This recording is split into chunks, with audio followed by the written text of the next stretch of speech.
¿Qué tal? ¿Cómo están? Bienvenidos a esta edición de Agenda Económica. Estamos iniciando una nueva semana, día lunes 14 de junio. Gracias por acompañarnos a esta hora.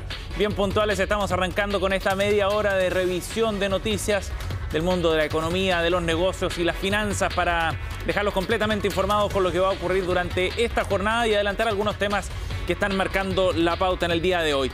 Partimos de inmediato revisando nuestro resumen de noticias con buenas noticias para las micro y pequeñas empresas a nivel nacional, porque en medio del proceso de elecciones quizás pasó algo desapercibido, pero ya fue promulgado el proyecto de ley que permite llevar ayuda directa, inyectar recursos a las micro y pequeñas empresas. El presidente Piñera promulgó esta iniciativa después de un trámite bastante expedito en el Senado, a pesar de que se había ingresado una indicación súper específica que podría haber generado una demora en el trámite del proyecto. Tenía que ver con la situación de las ferias libres. El tema fue zanjado a pesar de los reparos que tenía el gobierno y finalmente fueron incluidas las ferias libres, sin exigirle los requisitos que se les pide al resto de las micro y pequeñas empresas.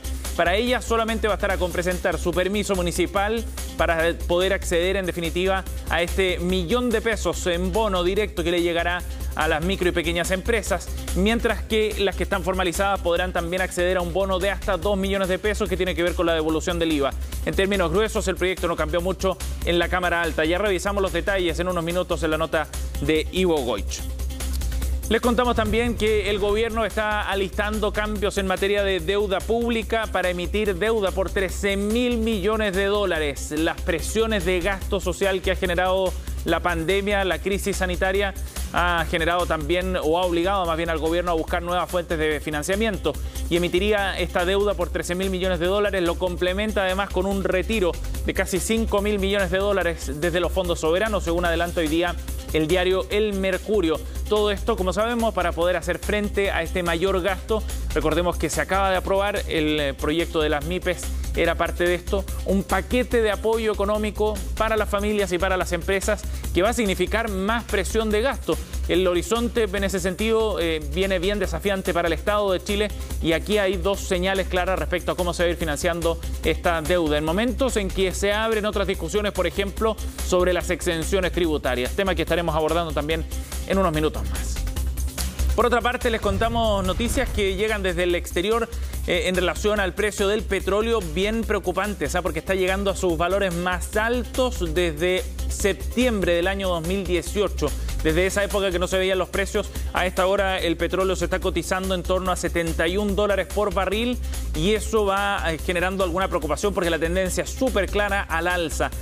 Preocupación por el lado de las presiones inflacionarias que esto puede suponer no solo para el mercado global, sino para Chile en particular. Recordemos que los combustibles han ido subiendo acá en nuestro país de manera bien sostenida en las últimas semanas. Eso ya está generando algo de ruido. Hay zonas del país donde se está pagando más de $1.000 por litro de benzina y hay cierta molestia también por aquellos que son usuarios habituales de los vehículos, tanto particulares como comerciales. Bueno, estas noticias que llegan desde el mercado internacional son preocupantes en ese sentido. Ya revisaremos más detalles para saber qué es lo que está impulsando el petróleo a nivel mundial. Por otra parte, les contamos que un reporte de la Superintendencia de Pensiones revela que cerca de 1,2 millones de chilenos todavía no han hecho uso de su retiro del 10%, el primero que fue aprobado. Y el plazo se acerca para que puedan hacerlo. Ya el límite está el 30 de julio, por tanto quedan poco más de 6 semanas para poder realizar este primer retiro. Es una señal bien interesante para ver cómo va comportándose el mercado y el sistema de pensiones en particular y cómo va a quedar estructurado una vez que concluyan los plazos para poder hacer este y los otros 2 retiros que ya fueron aprobados. Luego revisamos más detalles también sobre esta información que fue publicada el fin de semana.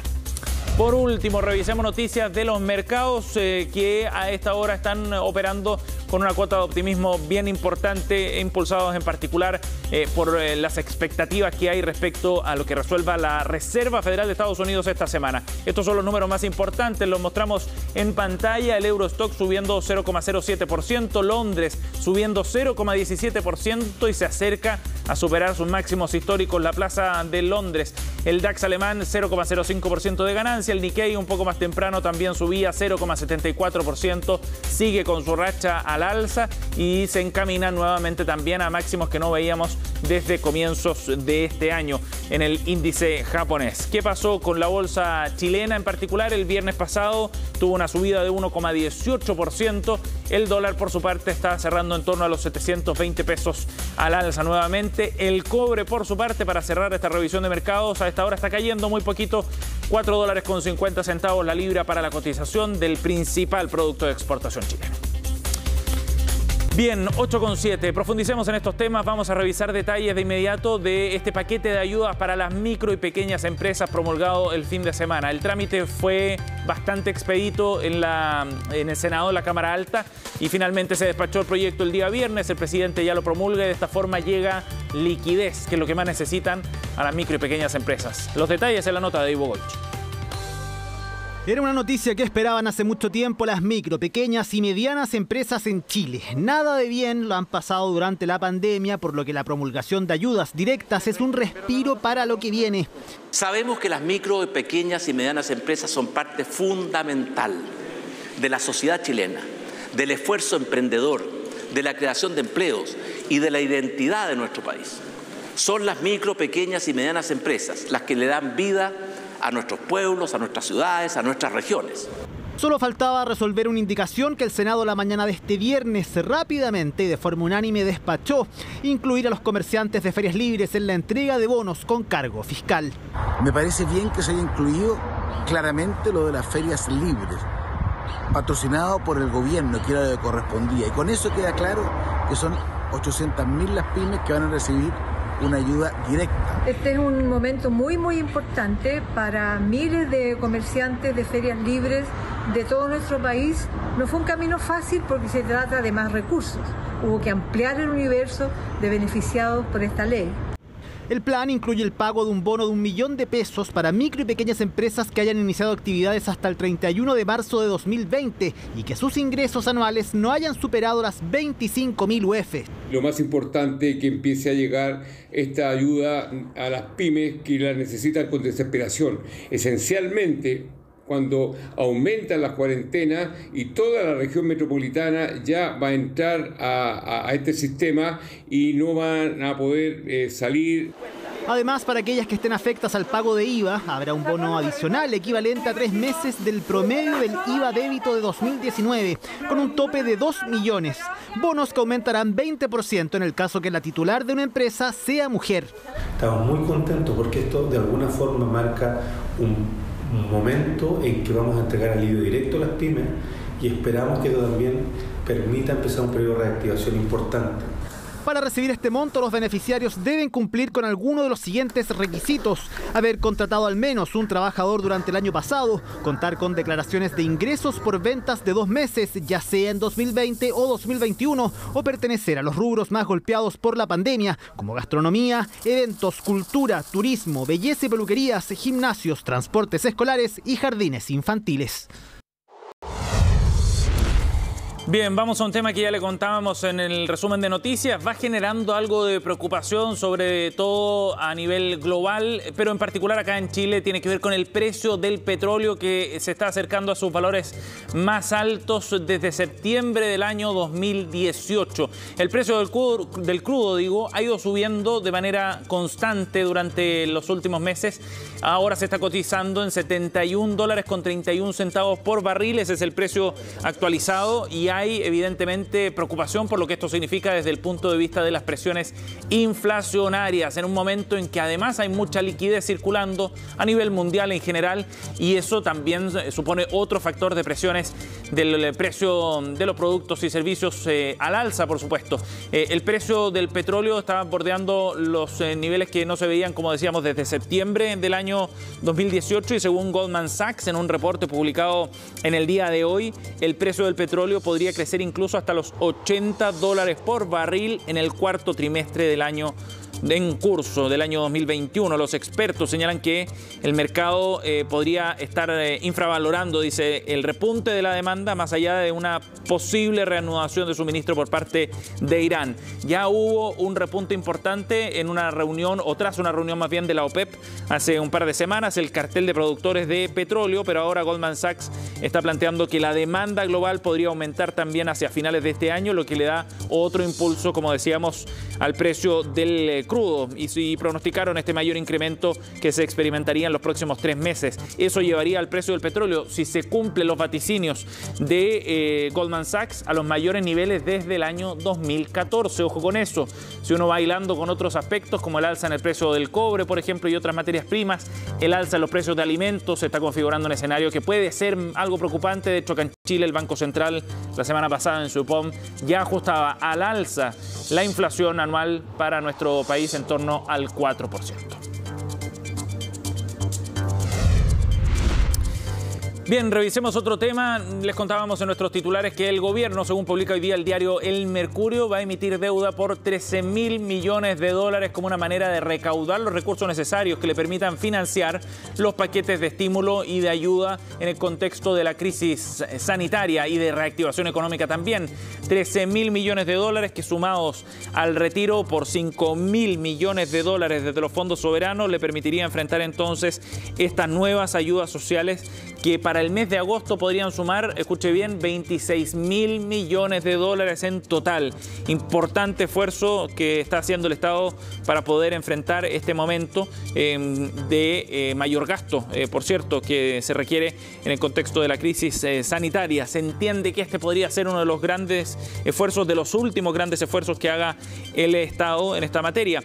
Hay espacio fiscal, han dicho desde la oposición y algunos expertos también, para poder hacer uso precisamente de estos recursos, niveles de deuda que todavía se mantienen relativamente manejables, bajo costo de endeudamiento a nivel internacional, sumado al uso de estos apoyos que vienen desde los fondos soberanos, podrían permitir entonces enfrentar este momento de mayor gasto. Según el Ministerio de Hacienda, en la discusión del IFE en el Senado, para el año 2020 se emitió deuda por cerca de 11.920 millones de dólares. Ahora serían otros 13.000 millones de dólares para llegar a este total, como decíamos, que equivale a cerca de un tercio, redondeando las cifras, del presupuesto anual que tiene Chile, para llegar a estos 26.000 millones de dólares en ayudas fiscales. Es un esfuerzo importante. Interesante debate en todo caso el que se abre para los candidatos presidenciales a partir de estas cifras, porque uno de los grandes desafíos que tendrá el próximo gobierno, sea cual sea, es enfrentar precisamente estos altos niveles de deuda que tendrá nuestro país y lograr encaminarse hacia cierta estabilidad fiscal en el mediano plazo. Ese es uno de los grandes desafíos que tendrá Chile una vez que salga de esta crisis económica provocada por la pandemia.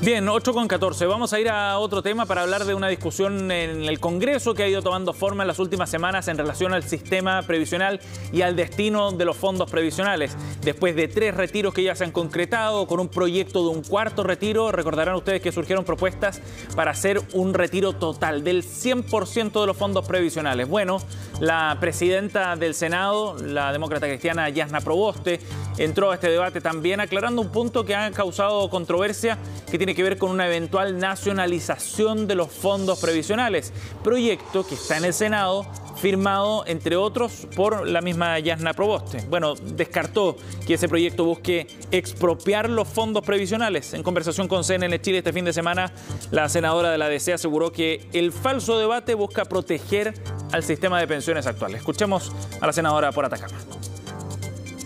Nosotros nunca hemos señalado en que aquí se van a expropiar los recursos de los trabajadores, muy por el contrario. El sistema de AFP fracasó, prometió pensiones que nunca logró entregar y que nunca va a entregar. Y quienes quieren sostener este sistema de inversión proponen modificaciones que son muy menores. Ya llevamos más de 40 parches a este modelo fracasado de las AFP. Y las AFP solo funcionan como un mecanismo de financiamiento barato para las grandes empresas nacionales y extranjeras. Bien, vamos a ir a otro tema en torno al sistema previsional en todo caso y que tiene que ver con un balance que se ha hecho respecto a los retiros de fondos previsionales, del primer retiro en particular. Hay 1,2 millones de chilenos que todavía no ha hecho uso de este beneficio que surgió, recordarán ustedes, en el peor momento de la crisis económica asociada a la pandemia. 1,2 millones de usuarios del sistema de pensiones no ha retirado su primer 10% y quedan algunas semanas para hacerlo, no muchas. El 30 de julio expira expira el plazo para concretar este retiro. Mes y medio para que finalice este primer proceso, lo que permitirá también hacer un balance de qué es lo que ha ocurrido hasta la fecha. Son cerca de 10.046.000 afiliados los que han hecho el retiro, según un reportaje que publicó el fin de semana el diario La Tercera, en base a los datos oficiales de la Superintendencia de Pensiones. Del total de afiliados que han hecho el retiro, son cerca de 11.180.000 los que ya lo han realizado aproximadamente, según los datos de la Superintendencia, con pagos totales por 20.665 millones de dólares que ya han sido transferidos desde las AFP. Ese es el total, esa es la magnitud, digamos, del impacto que ha generado en el total del sistema de pensiones estos retiros realizados por más de casi 11 millones de personas, de afiliados al sistema, que han hecho entonces su primer retiro. ¿Cuál ha sido el destino de esos dineros? Bueno, hay datos bien interesantes también en las cuentas 2 de las AFP. Los saldos acumulados han aumentado de manera bien importante, de poco más de 1,3 millones, de 1.300 millones de dólares para ser más precisos, ha pasado a más de 3.200 millones de dólares el saldo acumulado en este mecanismo de ahorro paralelo, la cuenta 2 de las AFP. Datos bien reveladores también, porque dan cuenta de un gasto que no ha sido completamente destinado a gastos corrientes, urgentes, sino también al cierto mecanismo de ahorro, como ya reveló también el Banco Central en un reporte a comienzos de este año. Bien, 8:18, momento de una pausa. Al regreso seguimos revisando más informaciones acá en Agenda Económica.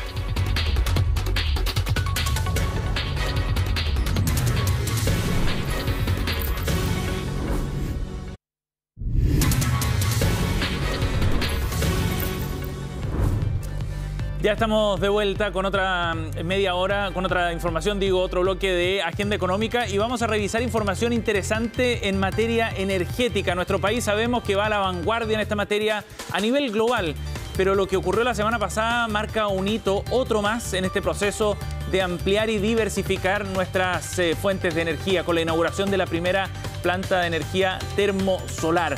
La nota de María Paz Ortiz nos cuenta detalles de la inauguración de la planta de Cerro Dominador. El camino, es la revolución, es el futuro. Gonzalo la conoce como la palma de su mano. Fue testigo de cómo en medio del desierto de Atacama se levantó esta gigantesca planta termosolar. Aprovechar la radiación, que somos los principales productores de este tipo de recursos, que es gratis, que es libre.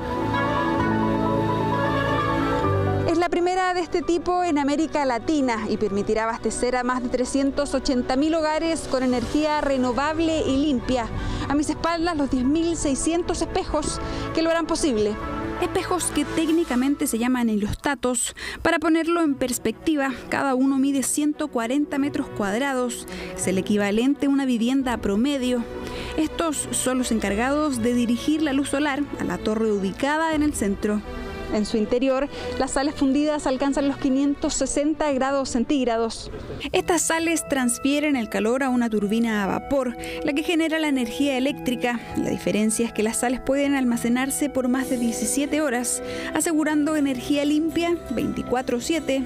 Bueno, esta planta va a inyectar 110 megawatts de capacidad al Sistema Eléctrico Nacional. Tiene un contrato a 15 años que va a llegar a todos los hogares del Sistema Eléctrico Nacional. Va a generar más de 600.000 toneladas menos de emisiones al año gracias a la realización de este proyecto. Cerro Dominador se convierte en la prueba de la energía renovable, pero ¿qué nos dicen los expertos? No solamente permitiría exportar energía, sino que también el conocimiento que proveerá la operación de esta planta. En plena crisis climática, Chile podría ser líder mundial en soluciones desde la naturaleza. No fue casualidad que la Unión Europea pusiera sus ojos en el proyecto.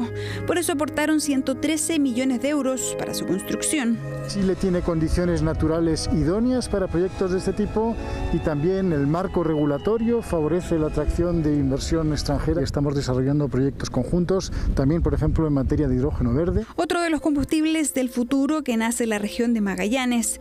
Aquí, en uno de los desiertos más áridos y con mayor radiación solar del planeta, se buscan soluciones para el país, pero también para quienes viven cerca.